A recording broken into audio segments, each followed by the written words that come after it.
Hello and welcome to this episode of Shatterdice Reviews. Today, we will be continuing our multi-part review on the Resident Evil board game series by Steam-Forged Games. In this part, we will be covering Resident Evil 3, the board game, which is, like Resident Evil 2, a game for 1 to 4 players and follows the events of the original Resident Evil 3 video game. The gameplay uses the same survival horror engine created by Steam-Forged Games as Resident Evil 2. This essentially means that the core gameplay remains the same. Each player receives 4 action points on their turn, running around on the board, opening doors, attacking, collecting items, etc. Instead of repeating myself going over all the mechanics again, this review will focus on the differences and new game elements found in Resident Evil 3. So if you haven't watched part 1 of this series, I recommend you do so if you want a fuller understanding of the core gameplay. Well, with that said, let's take a look at Resident Evil 3, the board game. Resident Evil 3, the board game, much like its video game counterpart, is a more action-packed experience than Resident Evil 2. The first scenario in this game immediately introduces you to a new game mechanic, exploding barrels, represented by these tokens. Players may expend a single bullet to automatically hit one of these barrels and deal area of effect damage to multiple enemies. Great for thinning out the horde. There is also a change to the red combat die, the addition of this new symbol. When rolled, signifies a critical hit. Some weapon cards have a critical hit symbol with an effect written on them. If a weapon does not have a critical hit symbol on it, then there is no effect when it is rolled. However, the attack will still count as a success. This is important for determining whether an enemy reacts or not. It is a greatly appreciated addition as weapons using the red die are now far more effective, and it's rare you will roll a complete miss, which wastes ammunition and potentially causes an enemy to damage you. So those are two of the minor differences to the game. Let's take a look at the biggest change to Resident Evil 3, the campaign system. While Resident Evil 2 followed a linear campaign structure, this installment opts for the sandbox approach. This campaign tracker sheet, which is unfortunately printed on a flimsy piece of paper, displays the 4 districts of Raccoon City where the game takes place. These are the Raccoon Police Department, or RPD, Commercial, Uptown, and Downtown. Each of these districts have 3 scenarios that take place in them.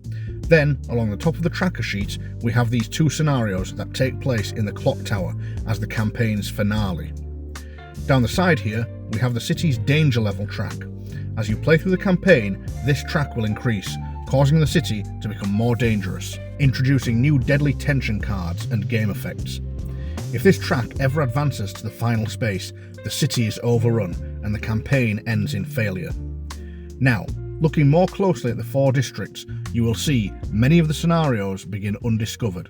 You discover these new scenarios by completing the others, but that doesn't mean you can play them as soon as they are discovered. You will place these scenario cards on the sheet when you discover them, some of which have this locked symbol. And this is where Resident Evil 3's campaign gets really clever. Each of these scenarios is unlocked by special key items that you find when searching during previous scenarios. So for example, to unlock this scenario in the RPD district, you will first have to find the key, which you will find randomly in another part of the city. So how does this random key finding business work? Well, this is the crux of the entire campaign, so let's take a look at how all of it works. Resident Evil 3 sets out your objective right from the start. You are trying to escape the doomed Raccoon City, overrun by monsters and zombies. To do this, you will need to reach the clock tower and signal a rescue helicopter to escape. But the clock tower is on the other side of the city, and the only way to get there is by repairing a broken down cable car. You will find the components needed to fix it scattered randomly around the city, making the campaign essentially a series of fetch quests. Steam-Forged Games have implemented this in an ingenious way by adding a new item deck to the game, the C item deck. While Resident Evil 2 had its A and B item decks for each scenario containing preset cards, Resident Evil 3 changes this up by making the A deck into one big deck of random items, mostly healing items and ammunition, which is shuffled at the start of each scenario. The B deck is scenario specific, just like in Resident Evil 2, and includes items specific to completing that scenario. Deck C is a special deck, built at the start of the campaign in a semi-random order, and must be kept in this order for the duration of the campaign. Deck C is the most important deck as it contains all the special items for the campaign, such as the cable car components and keys to unlock the other scenarios. You will gain items from the C deck, either by searching one of these C item search tokens on the board, or when instructed to by some other game effect. Usually, the objective of a scenario is to find a C item located somewhere on the map. This may seem a bit repetitive, but it usually works really well, as each scenario comes with a unique twist, such as needing to barricade the RPD or escaping from a burning news office.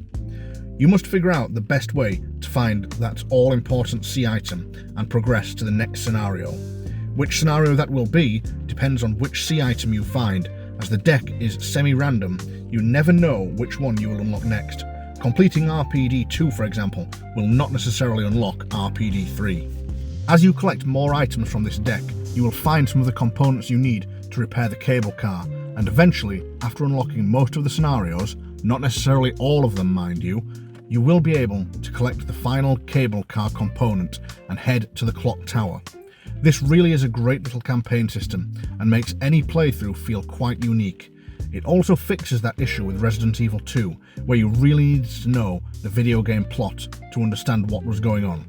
Here, the game doesn't try to follow the video game plot directly, but keeps the spirit alive by having each scenario be based on a set piece from the game. This more open play style allows the implementation of another new element to Resident Evil 3, random narrative events. Some scenarios will have this special narrative token placed on the board, and when a character steps into its space, it triggers a narrative event. Sometimes these are scripted in the scenario brief, but many of them are random and will be drawn from this narrative deck. This could be something simple, like a jammed cartridge, costing you time and ammo to clear a jammed weapon. But it could be something more serious, such as hearing a survivor scream for help, which can potentially lead to unlocking a new character. I should have mentioned earlier that you can get a lot of extra characters in this game, but you will need to find them first as you progress through the campaign, really building up that feeling of being in a zombie-infested city with survivors hiding in basements or fleeing through streets, desperate to escape the shambling hordes. By the end of the campaign, you may end up with quite the band of survivors who you can choose from at the start of a scenario. However, if something kills one of these survivors, they are removed from the campaign altogether. The tension deck also gets a bit of a facelift in Resident Evil 3, as it evolves throughout the campaign, with cards being added and removed depending on various factors throughout the campaign. The last thing to mention is that the Last Escape expansion brings epilogue cards to the game, a really nice little mechanic that gives your campaign a closing paragraph of flavour text to summarise how well you did. These cards are also ranked, much like the ranking system that appears in the Resident Evil video games.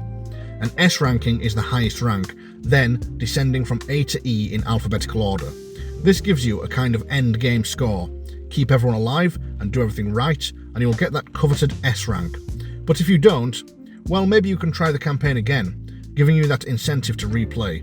It really adds a little something to the game, where you will find yourself taking the harder path in the hopes of attaining that higher rank.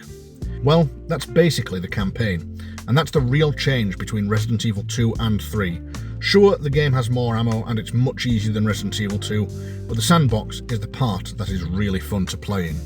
Oh, and let's not forget the City of Ruin expansion that takes you beyond the Clock Tower finale and leads you through a linear second half to the campaign where you get to discover the true ending.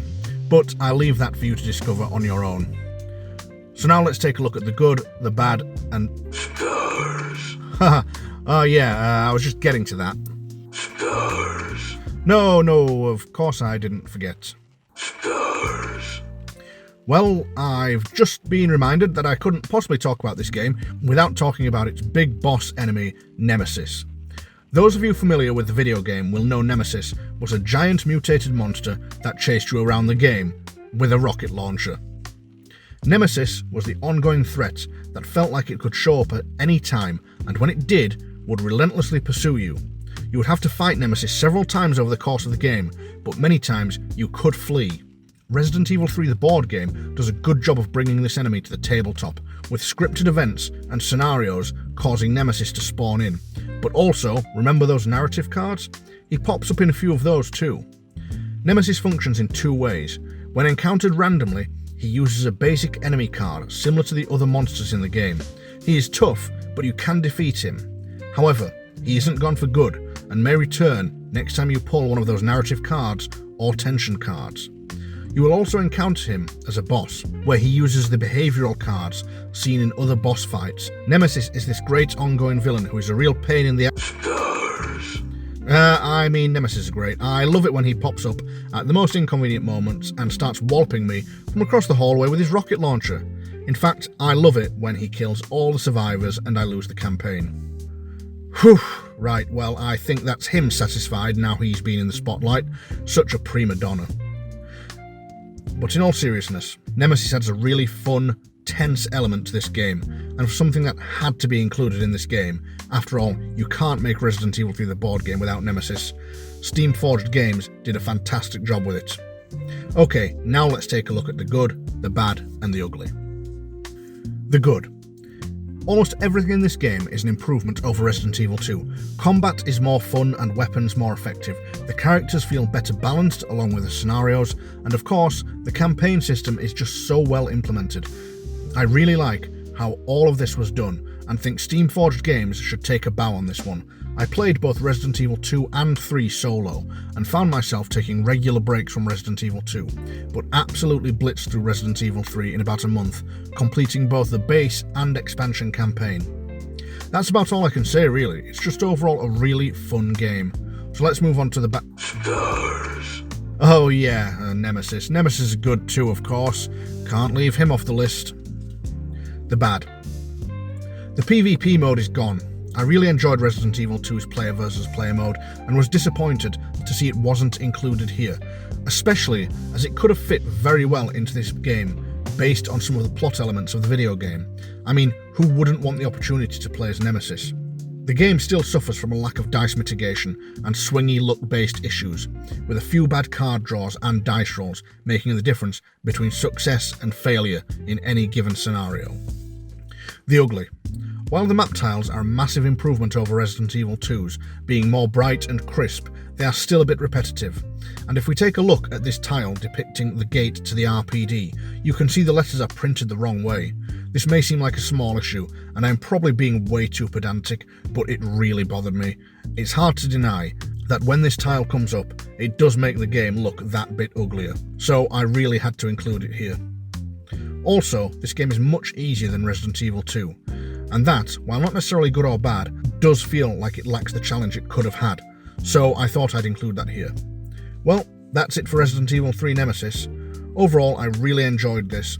I think it is a huge step up from Resident Evil 2, as I never once felt the gameplay was a slog, which could sometimes happen in the last game.